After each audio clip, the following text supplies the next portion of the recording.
Risk of Rain is one of the OG roguelike action game mashups that helped usher in an era of popularity for the genre. But we've had a hell of a lot of those iterating on Risk of Rain's ideas in the time since the original came out. So Risk of Rain 2 not only has some big shoes to fill, but it also has some pretty fierce competition. And it differentiates itself from both its predecessor and its peers by leaning harder into the action half of its formula, creating a broad roster of unique characters and a relentless, fast-paced metagame where you're always on the clock and always under pressure.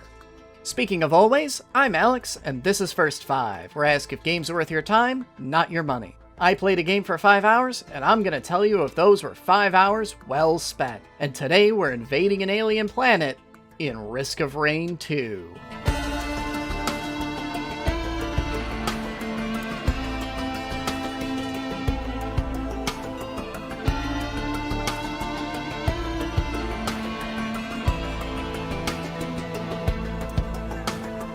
So I will admit that when I first heard about Risk of Rain 2, I was a bit of a skeptic. I'm a huge fan of the original, but the idea of just redoing a game in 3D felt like it simultaneously wasn't going to change enough to warrant a sequel, and had the potential to upend and ruin the entire thing. But after getting a chance to play it, I'm a skeptic no longer. Risk of Rain 2 is an absolute blast to play through that found a surprising number of ways to appeal to me beyond the original. Most of the basic pieces are still the same though, so if you haven't played the original Risk of Rain, let's get you caught up. Risk of Rain 2 is a roguelike shooter. You're a marine of some variety or another sent down to an alien planet filled with wildlife that wants to kill you, and you're either going to die or turn into some sort of crazy guy covered from head to toe with everything the planet has to offer, from shoulder-mounted rockets to weird mushrooms that latch onto you and heal you. By far, Risk of Rain's coolest introduction to the roguelike genre is how the game handles difficulty. Instead of getting harder on a level-by-level basis, Risk of Rain scales in difficulty over time, which lays the foundation for an effective risk versus reward metagame. You can take an extra 3 minutes to make sure you've looted every corner of the map, but while you do that, the game will leap up an entire difficulty level and your entire run will get significantly harder. So you have to try and feel out a space in the middle. Rush too hard and you won't have the equipment or experience to tackle later bosses, but dilly-dally for too long and the game's difficulty will outscale you.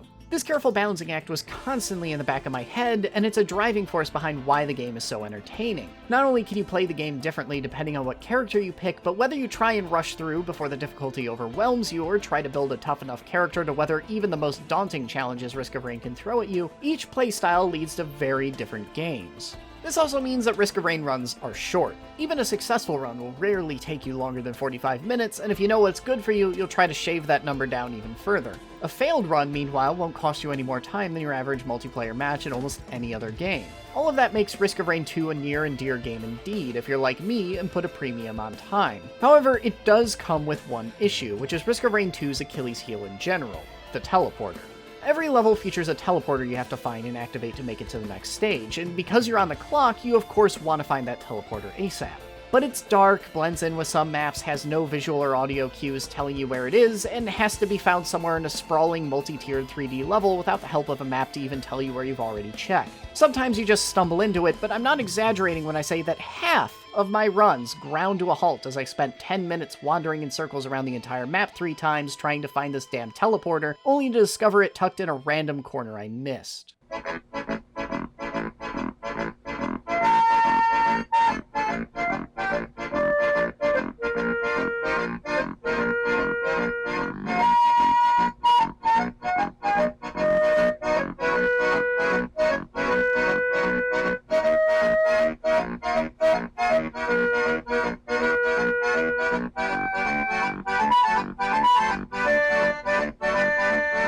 Ah, there it is.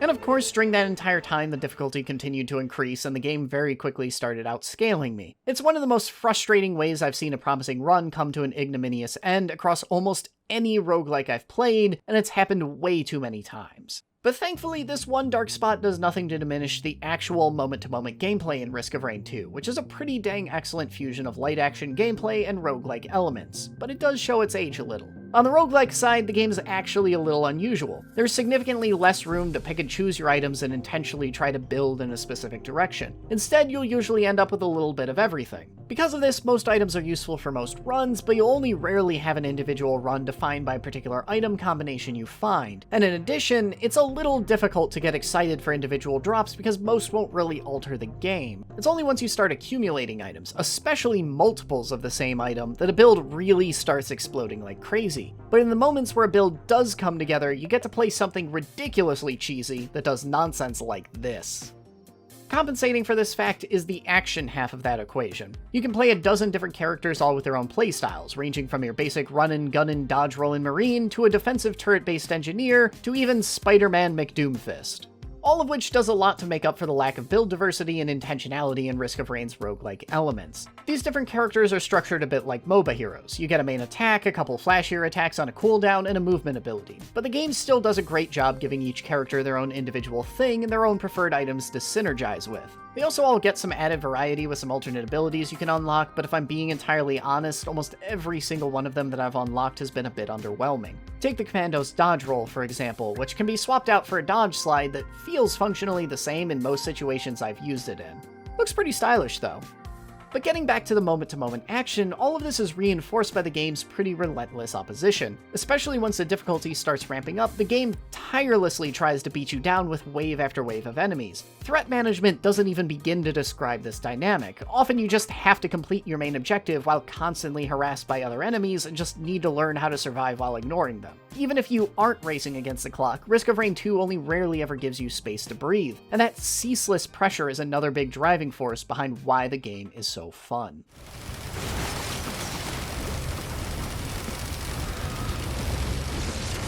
But we're on the clock ourselves, so let's wrap this up.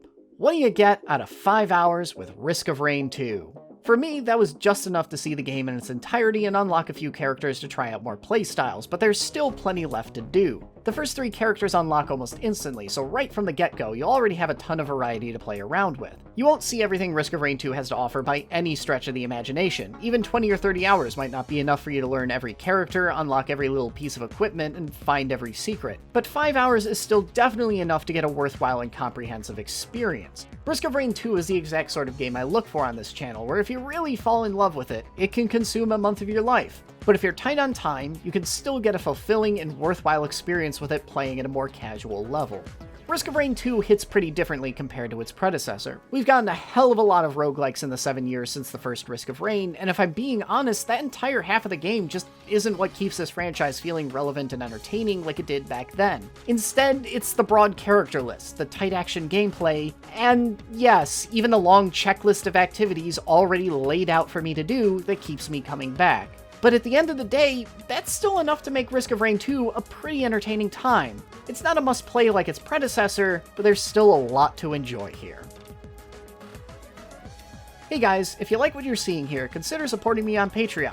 With your generous support, I can start doing all kinds of cool stuff, like more in-depth video essays and 5-hour streams where I review games like this in real time. So if any of that sounds cool, please consider becoming a patron today. But I hope you enjoyed this first 5 review. Thanks for watching this far, and I'll see you all next week.